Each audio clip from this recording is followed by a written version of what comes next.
Mes chers frères et sœurs, le thème de notre khutbah, bi'idhnillahi azza wa jal, est les grandes ambitions. Les grandes ambitions. Chacun garde en lui des secrets, des espoirs, des aspirations et des ambitions. Tout le monde a des ambitions. Tout le monde a des ambitions qui lui traversent l'esprit, prenant des formes différentes selon les personnes et leur situation. Chacun d'entre nous a des ambitions, des espoirs, des désirs. Le pauvre veut être riche. Le malade, son souhait, c'est de guérir. L'étudiant, son souhait, c'est de réussir ses études, avoir son diplôme et de pouvoir décrocher un emploi. L'un souhaite une maison spacieuse, l'autre veut une voiture luxueuse. Et un autre, ses yeux sont tournés vers un poste élevé, dans lequel il va pouvoir toucher un très grand salaire. Des ambitions qui ne cessent d'occuper l'esprit des gens.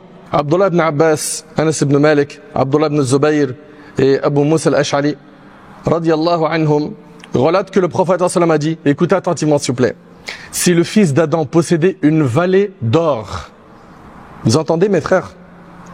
Si le fils d'Adam possédait une vallée d'or, de l'or, il aimerait en avoir deux.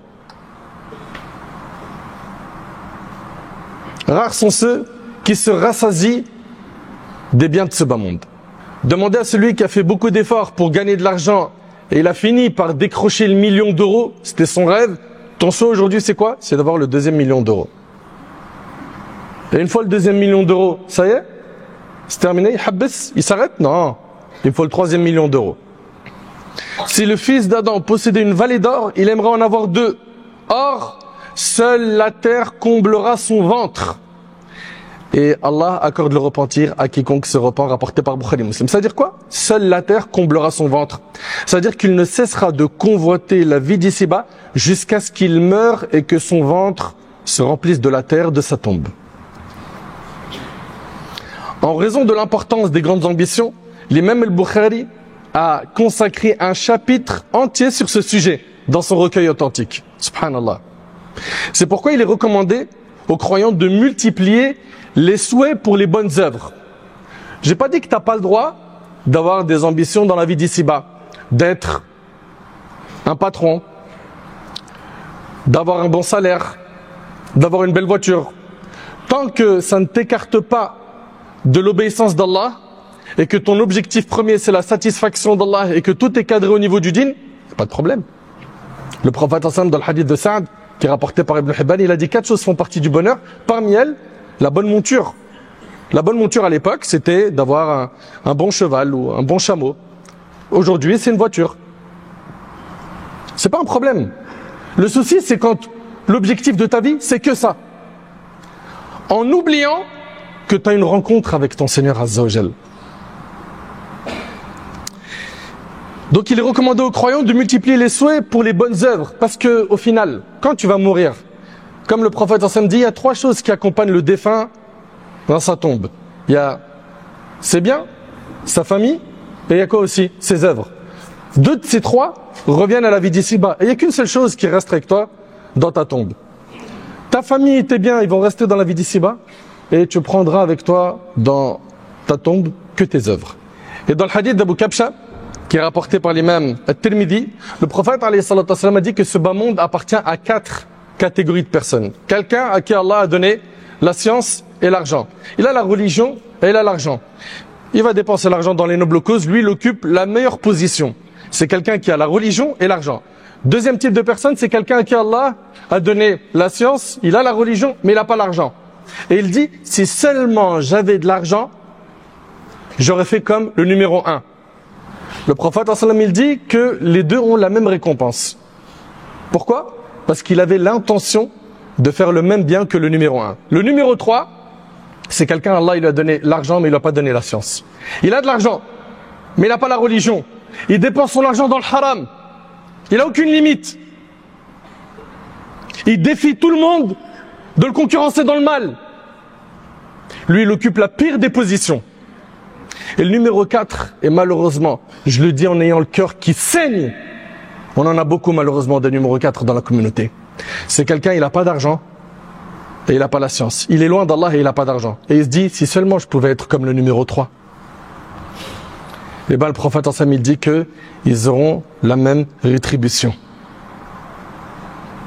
Pourquoi? Parce qu'il a souhaité, du plus profond de son cœur, son ambition dans sa vie, c'était de faire autant de haram que le numéro 3. Donc là, je vous pose une question, mes chers frères, mes chères sœurs. Vous faites partie de quelle catégorie de ces 4? Du numéro 2? Du numéro 1? Alhamdulillah. Du numéro 3? Du numéro 4? Mais réveille-toi vite! T'es en danger! Et quand j'ai dit tout à l'heure qu'il y a beaucoup de numéro 4, c'est réel. Ils n'ont pas d'argent et leur rêve, c'est quoi? C'est de reproduire ce qu'ils voient dans les stories, dans les publications sur TikTok, sur les shorts. Regarde, il a sillonné le monde. Il a vu les plus belles femmes du monde. Il a fait les meilleurs hôtels. Il s'est régalé en boîte de nuit. Subhanallah, t'as pas d'argent et ton souhait c'est d'être comme les gens les plus mauvais, les gens qui sont les plus égarés. Mais tu réfléchis pas un instant. C'est quoi ces ambitions?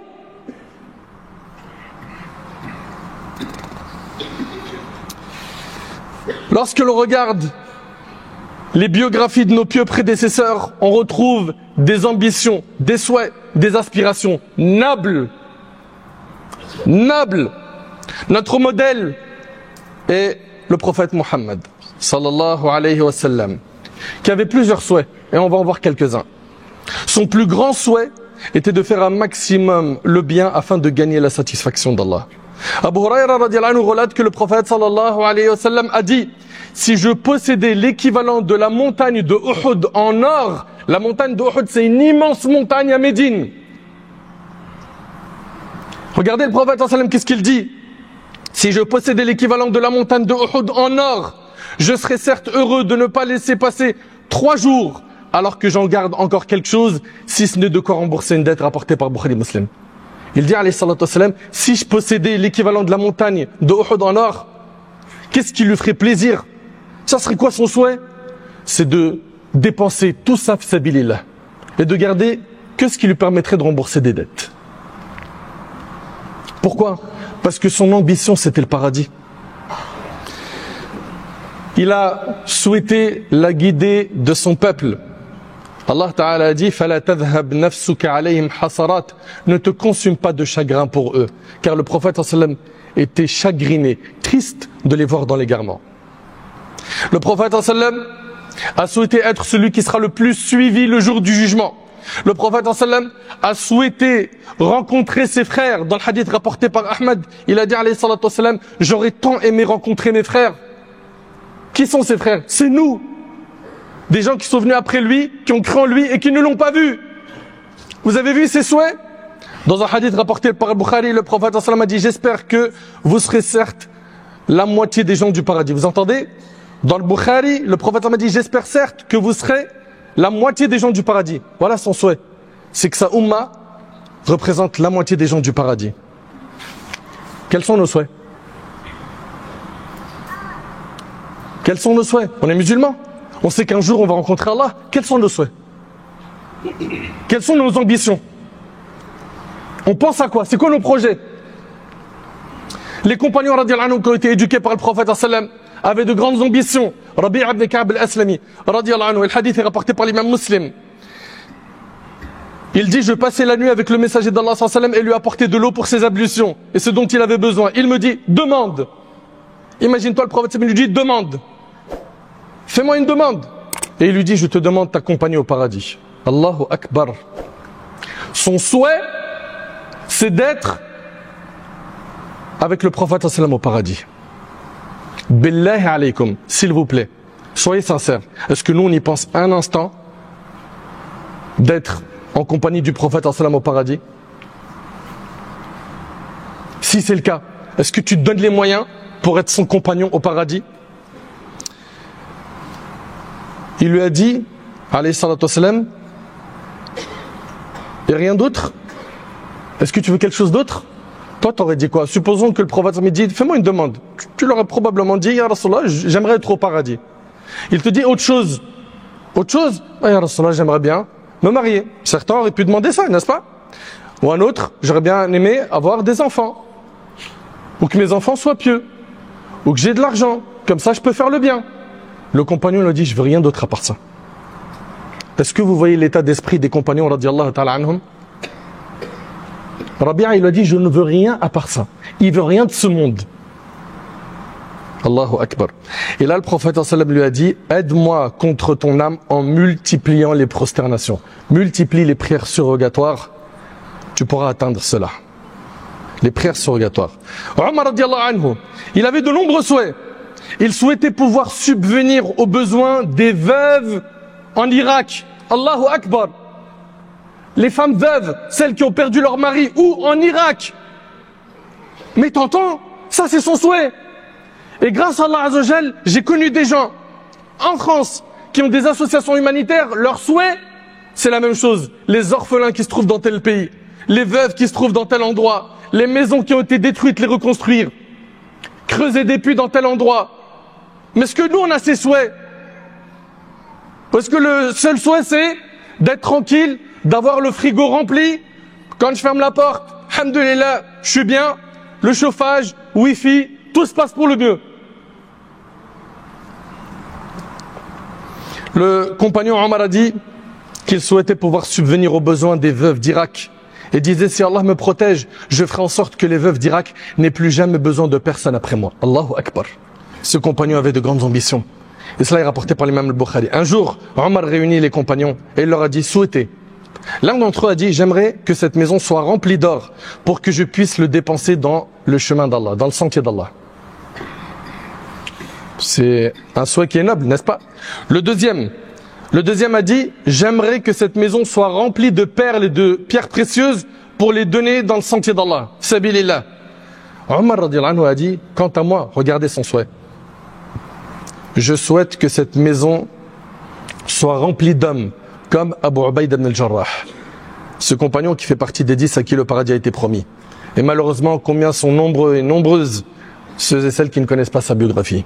Mais ils connaissent tel joueur de foot, il a été transféré dans telle équipe, ça ils connaissent ça. Mais les compagnons, non. Il a dit, quant à moi, je souhaite que cette maison soit remplie d'hommes comme Abu Ubayd ibn al-Jarrah, Mu'adh ibn Jabal et Salim, le serviteur affranchi d'Abu Hudhayfa, pour les mettre au service d'Allah. Subhanallah. Il disait à ses compagnons durant son califat, qui est Omar, le jour où il a été poignardé, radiyallahu anhu, les gens affluèrent pour le visiter et le louer pour ses qualités. Il lui faisait des compliments. Tu as été le compagnon du messager d'Allah, il était satisfait de toi, ils lui ont dit des bonnes paroles. Et il souhaita alors pouvoir quitter ce monde sans rien posséder, ni devoir à quelqu'un quoi que ce soit. Il avait peur de la rencontre avec Allah subhanahu wa ta'ala. Il avait comme souhait d'être enterré à côté de son bien-aimé Muhammad alayhi salatu wassalam et son compagnon Abu Bakr. Et il l'a obtenu. Il a obtenu cela. Parmi les nobles ambitions, il y a le fait qu'une personne souhaite être pieuse. Être pieuse, c'est ton objectif sur terre. Parce que le paradis, il est réservé aux pieux. Le pieux, c'est quoi exactement? C'est celui qui fait ce qui est obligatoire, qui s'écarte de ce qui est interdit. C'est celui qui va se mettre à l'abri de la colère d'Allah. C'est celui qui va se retrouver que dans les endroits qu'Allah aime et s'écarter des endroits qu'Allah déteste. Ça, c'est une ambition à avoir. Car le paradis est réservé aux pieux. Bats-toi pour éduquer ton âme et te débarrasser des péchés que tu fais afin d'être un pieux pour avoir le paradis. Parmi les ambitions à avoir, il y a le fait que tu sois min ahl al-Qur'an, que tu fasses partie des gens du Coran. Ils le lisent, ils l'apprennent, ils le révisent, ils le méditent, ils le mettent en pratique. Ceux qui sont min ahl al-Qur'an sont les rapprochés d'Allah. Quelle est ta relation avec ce livre? C'est juste pendant Ramadan, tu le dépoussières, tu lis quelques pages pour t'acheter bonne conscience?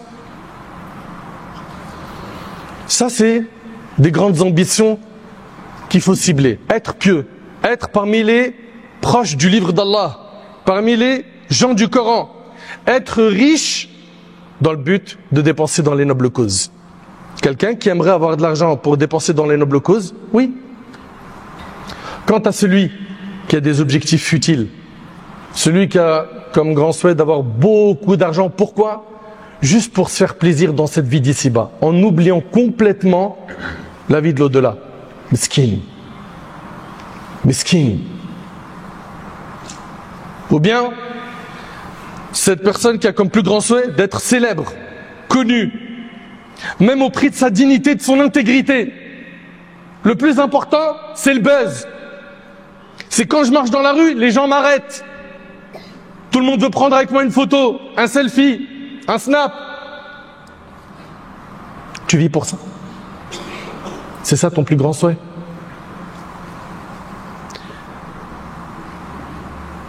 Souvent, ces personnes-là qui ont pris une mauvaise direction et qui ont des ambitions qui vont à l'encontre de notre religion, souvent ces gens-là ont été induits en erreur par les mauvaises fréquentations.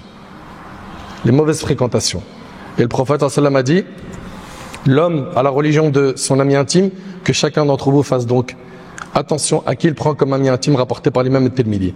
Parmi les nobles aspirations et le souci pour lequel l'homme est récompensé, il y a le souhait de voir la Ummah dans une meilleure situation. Avoir ce souhait, c'est noble et ça émane d'un cœur vivant.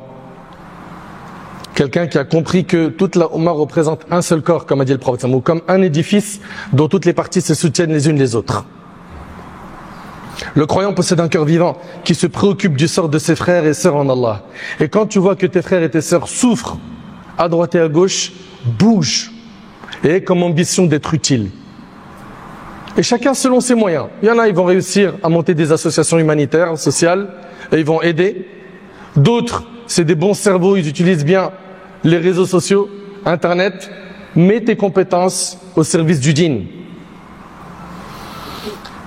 Le croyant possède une langue qui ne cesse de prier pour eux, pour ses frères et ses sœurs, de se tourner vers le maître de l'univers pour qu'il vienne en aide aux musulmans et qu'il écarte leurs épreuves. Mes chers frères et sœurs, vous avez bien compris, on parle des grandes ambitions. Il y a deux voies.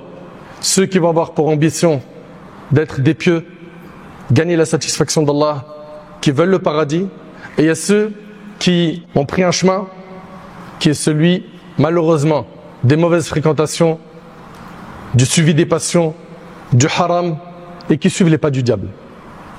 Pose-toi la question, tu fais partie de quelle catégorie? Quelles sont tes ambitions? Il faut que tu aies des grandes ambitions. Et la plus grande ambition que tu dois avoir, c'est de sauver ton âme du châtiment d'Allah subhanahu wa ta'ala le jour du jugement. Pour ça, sois pieux. Sois pieux et donne-toi les moyens d'être un pieux. Donne-toi les moyens, ma sœur, d'être une pieuse. J'implore Allah subhanahu wa ta'ala de nous pardonner nos manquements. J'implore Allah subhanahu wa ta'ala de faire de nous des pieux. J'implore Allah subhanahu wa ta'ala de nous accorder une bonne compréhension de sa religion. J'implore Allah tabarak wa ta'ala de nous accorder une bonne fin.